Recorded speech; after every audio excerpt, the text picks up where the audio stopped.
It was 1946, not that long ago, when the first supermarket in the United States opened.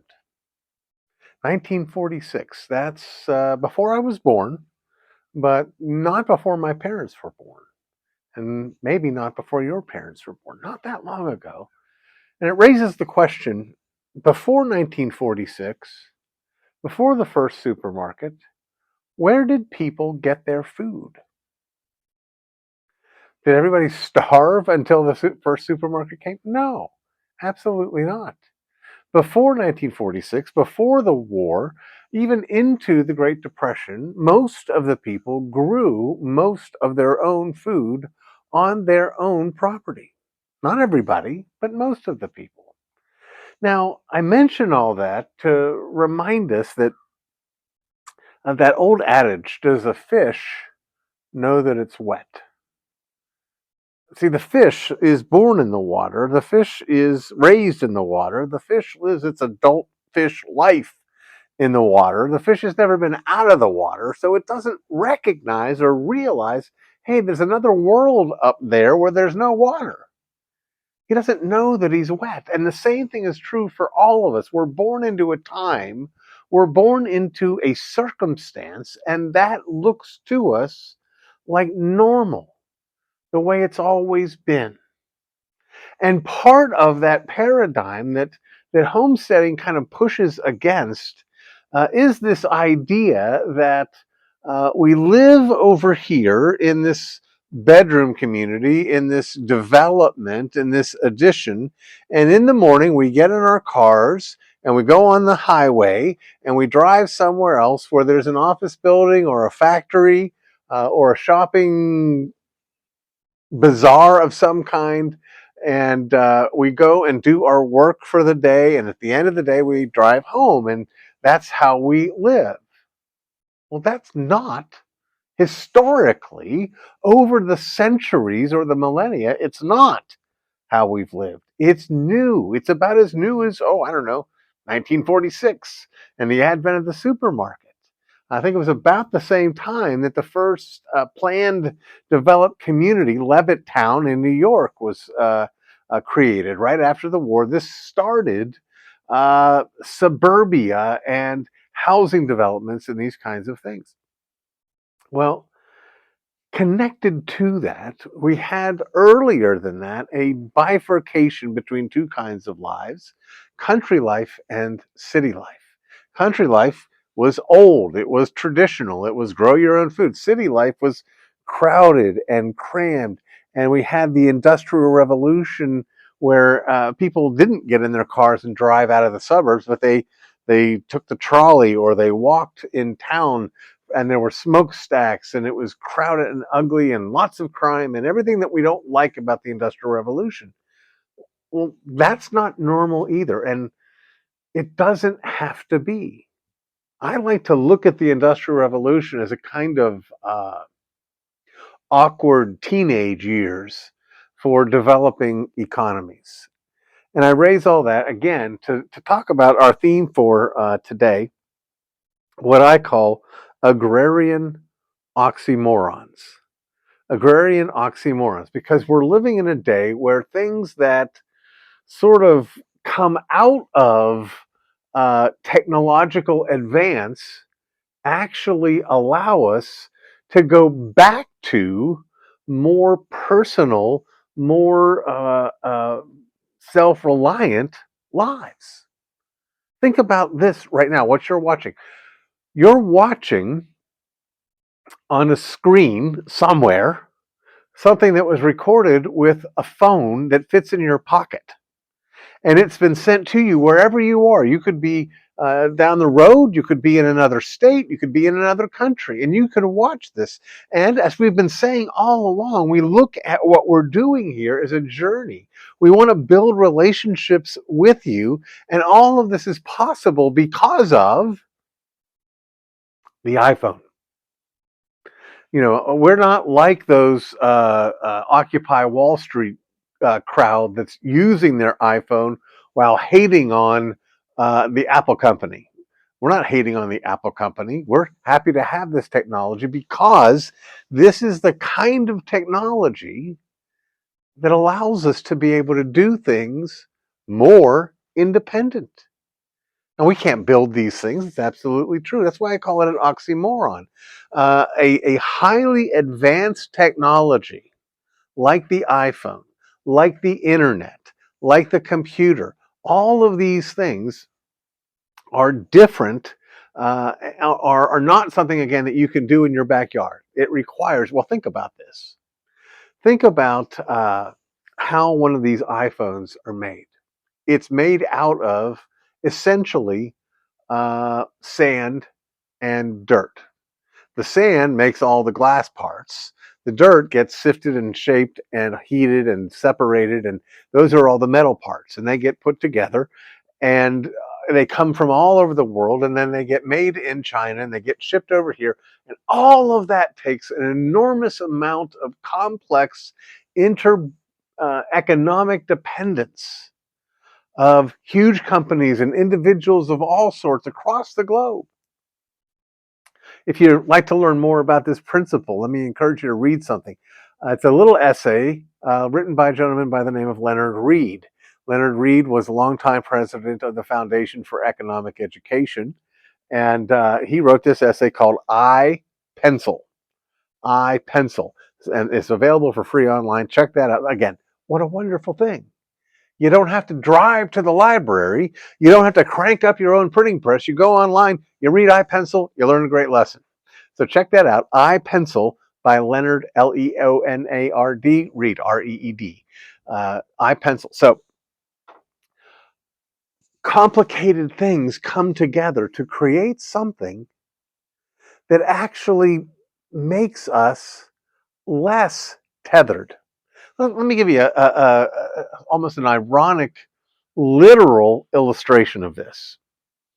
How many of you are old enough to remember the home phone? Maybe some of you still have one. We do. We never answer it, but we have one. Some of you remember the home phone, and some of you are actually old enough to remember the old phone that was connected to the handset.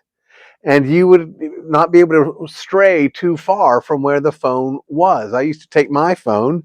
I had my own phone. I think my parents didn't want their phone tied up.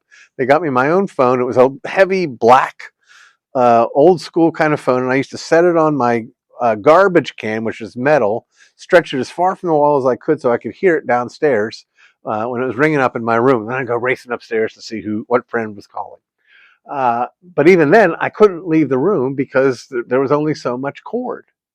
And then 5, 10 years later, they invented the cordless phone, and we had more freedom. But now we can talk to anybody, anywhere. Some of you remember, this is crazy. Literally, when I was a teenager, because of my phone and these friends, my parents provided the phone, but I had to pay the phone bill.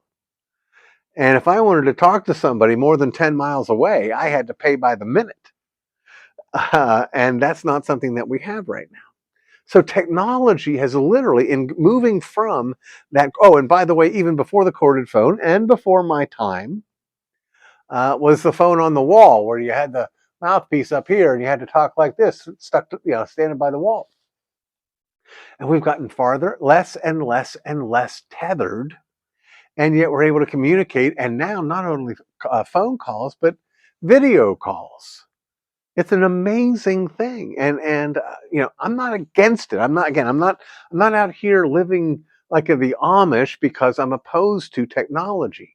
What I want us to understand is that there are technologies out there that make it easier for us to live less dependent lives.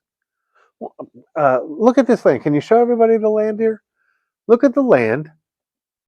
And imagine what it would be like for me to dress and to till this land if all I had was a horse and a metal plow. That's all I had. And if I wanted to put this land to use and all I had was a horse and a metal plow, how much back-breaking labor would that entail? How many employees would I have to hire to be able to do this?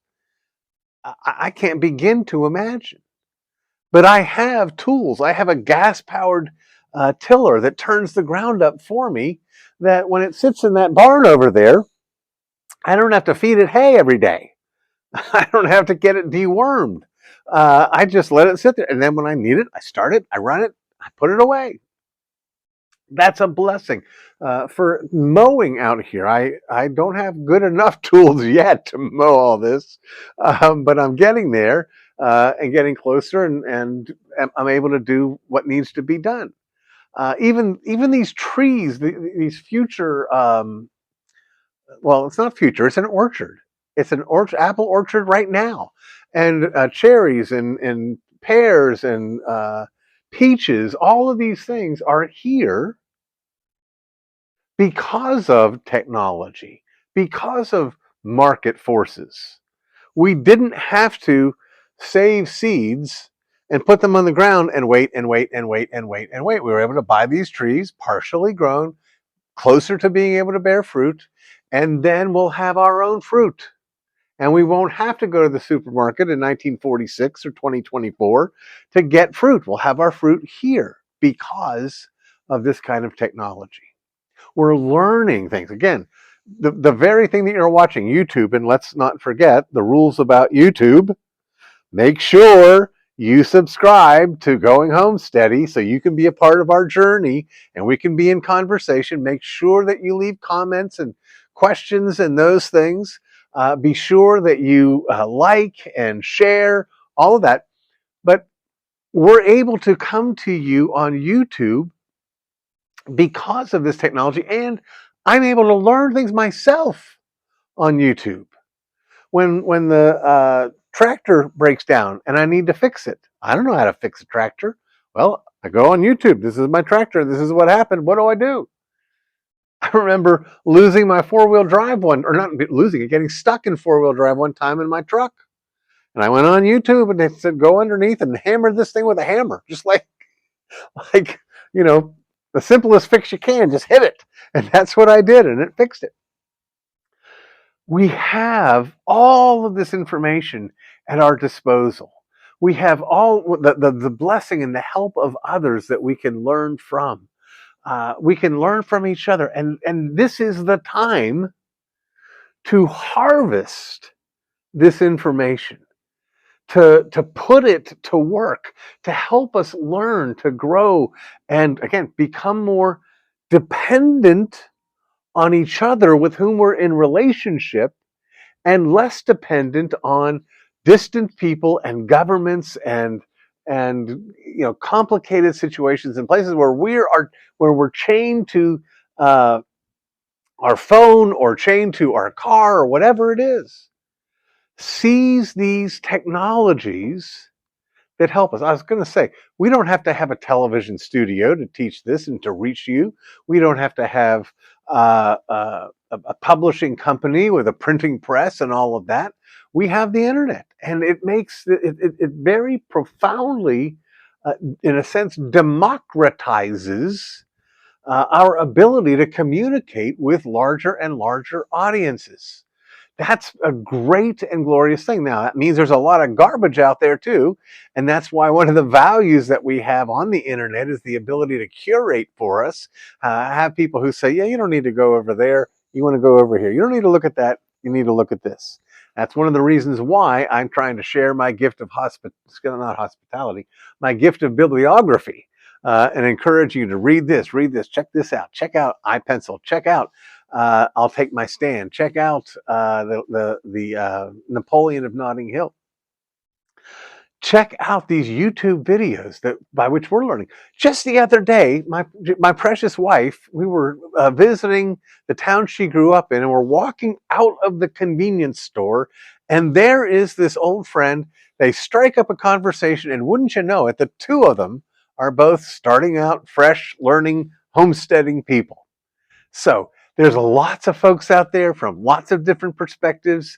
And as I say, we're on a journey. We're not the experts, but we want you to come along with us. Keep tuning in and keep learning and keep looking for those tools that will enable you to to be less dependent upon the system out there.